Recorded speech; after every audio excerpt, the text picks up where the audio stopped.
All right, I think we're live, Chris. All right, Gary. How are you doing today? I'm well, sir. How are you? I am good. So I'm Gary Kelley. I am an agent with Remax Executive Realty, and I am speaking to you from high atop French Hill here in marvelous Marlborough, Massachusetts. And who are you, Chris? I am Chris Arienti. I'm one of the broker owners at the fabulous Remax Executive Realty, and I am broadcasting to you from one of our offices here in lovely Westborough, Massachusetts. You're in the office. I am in the office. I had to come up to check the mail, and I figured this would be a good place to sit, have some quiet since nobody's here, and be able to have a conversation today about real estate and what's happening in this crazy world. I will tell you that I went into the marvelous Marlborough office yesterday, and it's just different. The lights are off, the heat was off, it was cold. Yeah, it's that's about the state of the state at the moment, sir, and all hopeful that we get back to some sense of normalcy at some point sooner rather than later, but not until we're ready. So I wanted to let our viewers know, welcome to the discussion. This is Chris and I sitting on our respective front porches and just talking about real estate. And if you have questions or comments, put them down below. And in theory, we will see them and be able to respond to them. Absolutely. I thought today, Chris, we would kind of cover two different areas. One being, what are we suggesting to consumers now? And also then let's shift after we discuss consumers and talk about where are we with regard to agents and what it means to be essential and safety and that kind of thing. But consumers, what are you telling consumers right now? So the majority of conversations, Gary, especially from our agents as well, that they're reporting into us, really are surrounding whether they should be or shouldn't be in the real estate market today. Obviously, for what's going on, there's some trepidation.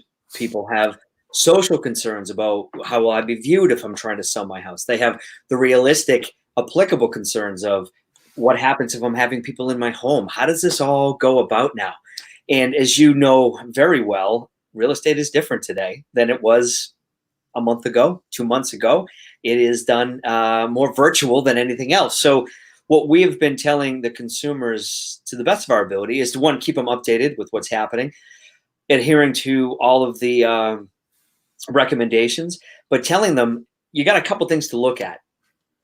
Yes, you're going to have less buyers out there, and there's been an absolute decrease in buyers. In fact, 94% of realtors across the country, according to the NRA, have stated that they are seeing less activity from buyers across the board. So that's really telling. So there's definitely less people out there looking, but the people who are looking are serious. Right. And one of our agents, the esteemed Carl Rice, had mentioned to me, hey, Chris, this is kind of like, in a normal spring market, we would see 20, 25 people at an open house, and we get 2 or 3 offers. And that's what it's been the last couple of years due to a dearth of inventory or what have you.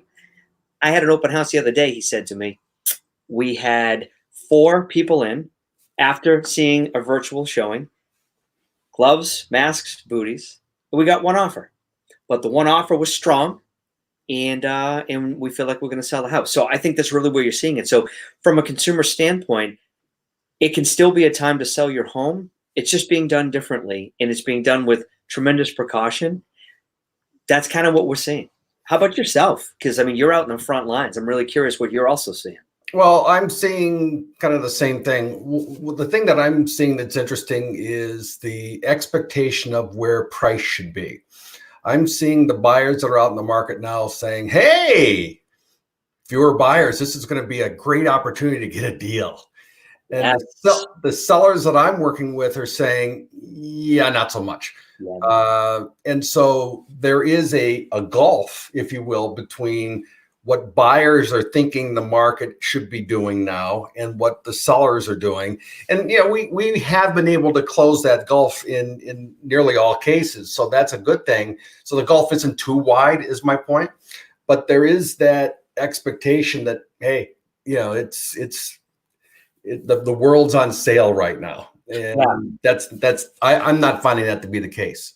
No, well stated. And we've had a couple of conversations with consumers about that. And one of my team members who actually has a client who was looking to get into the market simply because she thought she was going to get a deal. We did correct her and say right now that is not the case. However, I will submit that I do believe we're going to see a drop in prices at some point. Oddly, year over year, we've seen a 2.4% increase in listed homes on the market comparative to 2019, which that would sound strange since we're seeing more and more people delay getting into the market. And that was for the month of March, so not April, but March. However, the market is still filled with people who want to sell and are looking to get the right price for their home. So those deals, that proverbial deal, is not being seen. What I think is going to happen, though, is you're going to swing more over to a neutral market, and you will start to see those prices come down. Now, how much? We're not sure. Right. How far to that buyer's market does it get? Does it just stay neutral? Is it still a seller's market? Hard to say again.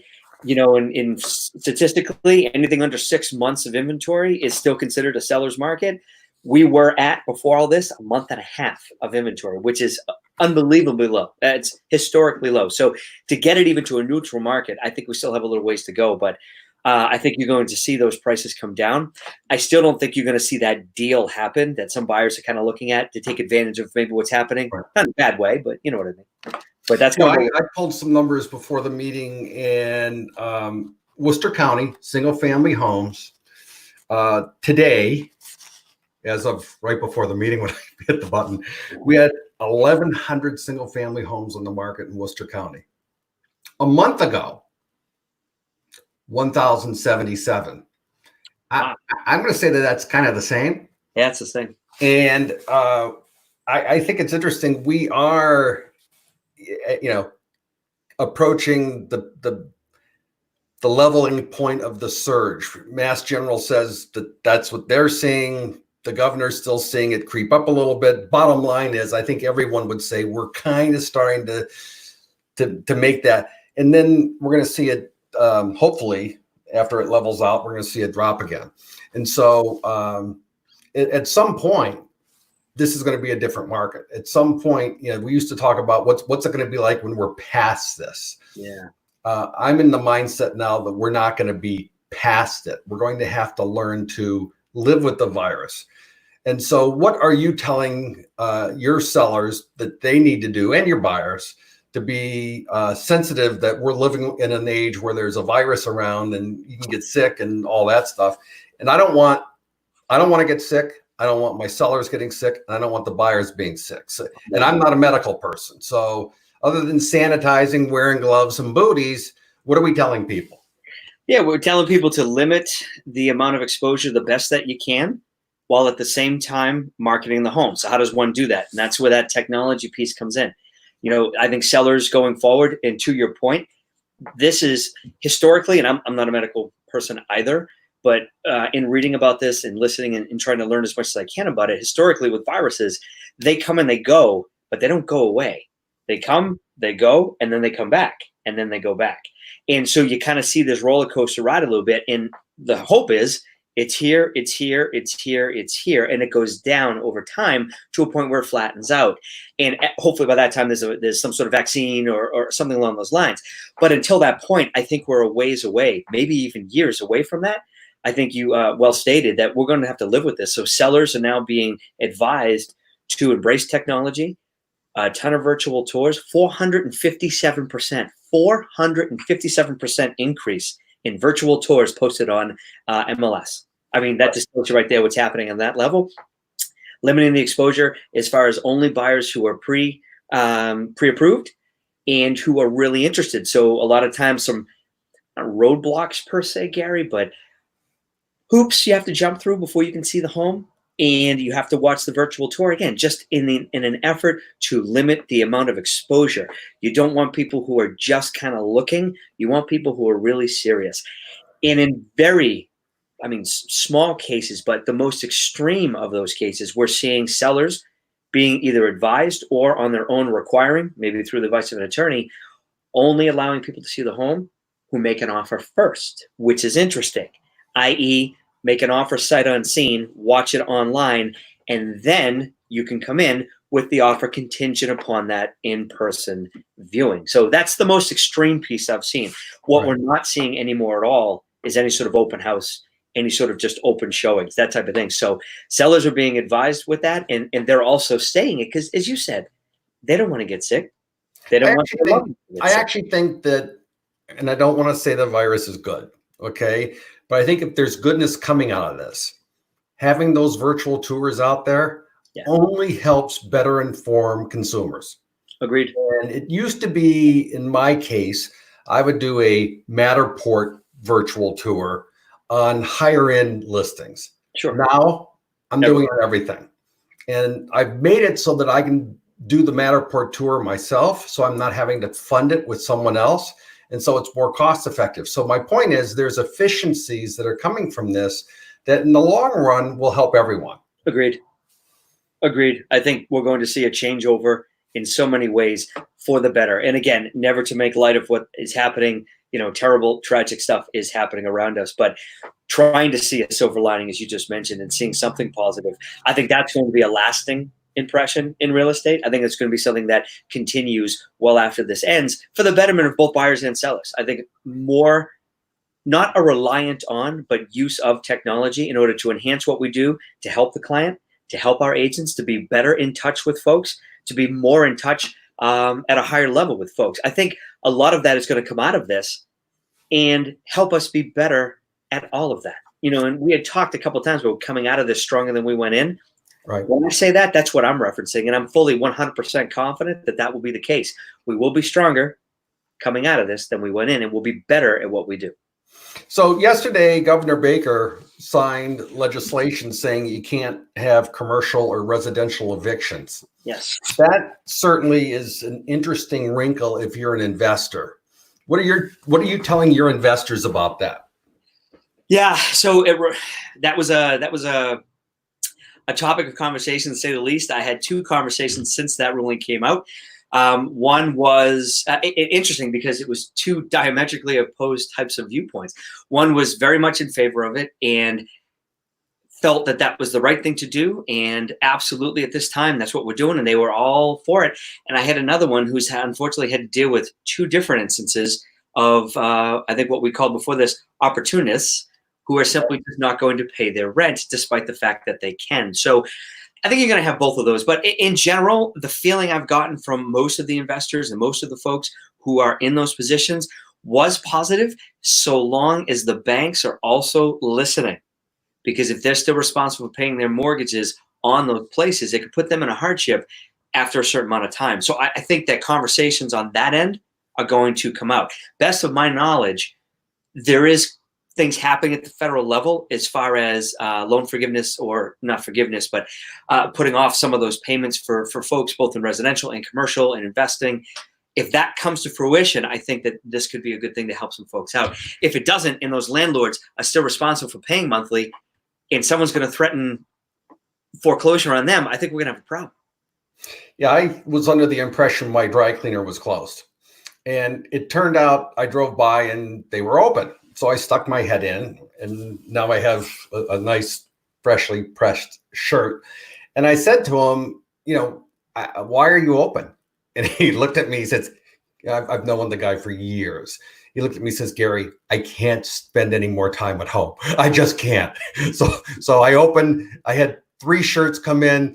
He says, but that's enough to keep it interesting. But I asked him, is the landlord here giving you any relief? Is he trying to work with you in any way? And he says, the landlord told us that we could apply for a loan, but we still have to pay the rent. So he was very direct and a little bit down as a result of that. Wow. But I think every case is different. I do know of a number of people where the landlord has basically said, you don't have income. You're a good tenant. I don't want you to leave. Well, let's work on this. Yep. I think that that's fair. Agreed. We've had that happen in our own cases for Remax Executive. We've been very fortunate to have some good landlords who have cut our rent in half, and they did that proactively. They reached out to us before we even reached out to them and said, in light of what's happening in the world, and in order to help you with your business, you guys have been great tenants. We're cutting your rent in half for the next 2 months. So we've had that. We've had some others who have said, absolutely not. We have to pay. You have to pay. So It's going to be case by case, I think, as most of this is. And it's fluid. It's changing by the hour still. And we're learning more and more each day. So I think we're going to have to approach those things with investors, with commercial folks, and with tenants. We've had tenants reach out as well saying, I can't pay my rent. What do I do? So that's we have that side as well. So let's shift now from consumer and investor, et cetera, to agents. You are one of the broker owners of a company with, I don't know, 140 agents, something like that, whatever the number du jour is. Yep. What do you tell agents right now? How do you keep agents heads in the game? And how do you respect agents who are basically saying, I'll be back once things get back to normal? Well, it's just that. We respect that. We have said that agents need to do what they feel is in their best interest as well as their clients. But honestly, Gary, and I mean this sincerely, they have to do what's in their best interest first. They have to be secure with their own person. I've had some agents who are on the older side. They're getting ready for retirement. And they've said to me, Chris, I'm just not going out of my house. Yeah. Okay. And we respect that and we understand it. These are different and difficult times. And that has to be respected, in my opinion. They can still be working, and they are. They're just not stopping working. They are prospecting. They are reaching out to their client base. They're sending out mailers. They're sending out emails. They're checking on folks, seeing if people need anything. So they are still working. They're just doing it from the safe confines of their home, and that is fully respected. I have other agents who want to keep things going at a different level and are following the guidelines, adhering as closely as they can to all protocols to be safe, keeping their clients safe and themselves safe. And, we had referenced in the beginning with masks, booties, hand sanitizers, whatever you can do, not touching one's face, staying 6 to 8 feet apart, those types of things, and are still conducting business. And they're choosing to do that. We respect that as well. What we're trying to do is keep them positive, let them know we're here to help, keeping in touch with the agents the best we can, sending them information.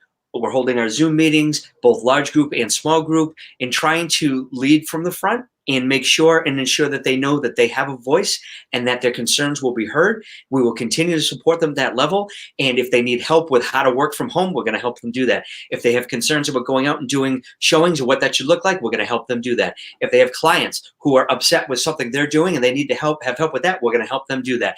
And that is one thing that we have tried to do, and I think we've done successfully, is be in touch with those agents and respect their decision first and then support whatever that decision is. Because you can still work on your business from home, even if you're not active, even if you're the I'll see you in a couple months person, you can still be doing stuff from the home. And that comes from education and support and just knowing what to do. So that's really where we've been kind of going with that and keeping a positive mindset. This is a terrible, tragic thing that's happening.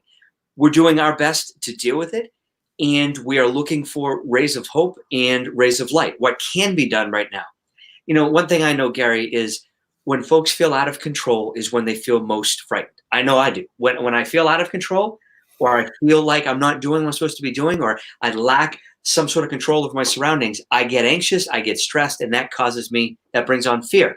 So how do you gain control in a very uncontrollable situation? Well, you do the things you can do. You educate oneself. You better yourself in certain ways. You set yourself up and have a routine each day. Those types of things. So we're trying to advise our agents on all of those things and more, and letting them know, we're in this together. We're all in the same boat, and we will come out of this stronger, and we will make this through. We'll make it through. This too shall pass. I have to support that. I have tried to discipline myself to get up every morning. It'd be easy to say, no appointments, just hang in bed, read a book, whatever. I'm getting up every day. I'm getting showered. I'm getting dressed. I'm actually picking up breakfast and trying to do so as part of my regular routine. Now, from there on, as most real estate, the day really goes many different ways. I've got showing this afternoon. I've got an appraisal tomorrow. I mean, the basics of real estate continue. Yeah. We are making the effort to go out and reach back to our clients and check in on them. How are you doing? Is everything okay? Do you need anything? Do you need groceries? Anything like that? As a way to just let people know that we care and we're there. And that I think important. It's also a nice opportunity to reconnect with people that perhaps you haven't talked to because everyone's busy. Yeah. And that has been nice. I did have one client say to me, Gary, this is going to shake out a lot of agents. This has got to squeeze people. Are you going to be around? And the answer is, of course. And you go like this, but no, I thought that was a very caring question, and I thought that was nice, and we do intend to be around, all of us. And I think and I agree 100% with what you just said. And one thing I also want to submit, I had a conversation the other day with a couple different agents, and we were talking about some programming we might do. They were asking about a couple things. They were talking about different things they should be doing. And they stopped in mid-conversation and said, "What's best for you guys?" And I said, "What?" And they said, "What's best for you? What do you need from us?" And I stopped and I smiled and I said, "Wow, what a caring, kind thing to say back to one of your broker owners." Because as you know, we try very hard to make it always about the agent. You are the most important person in the equation, so to speak. We're here for you. So we really work for you. We work for our agents. To have that said back really was telling to me. And I think it speaks volumes as to where people's minds are right now. We are in this together. Everybody matters. Be safe, be kind type of mentality. And I just was really, really taken back by that and appreciated it. So, Chris, I'm going to ask you a personal question. Yes, sir. And stream it worldwide. So how long have you been a broker owner? I've been a broker owner for exactly a year and a month. So 13 months ago. As an owner, yes. You became a broker owner. And the joke is a broker is made up of broke and, and the rest.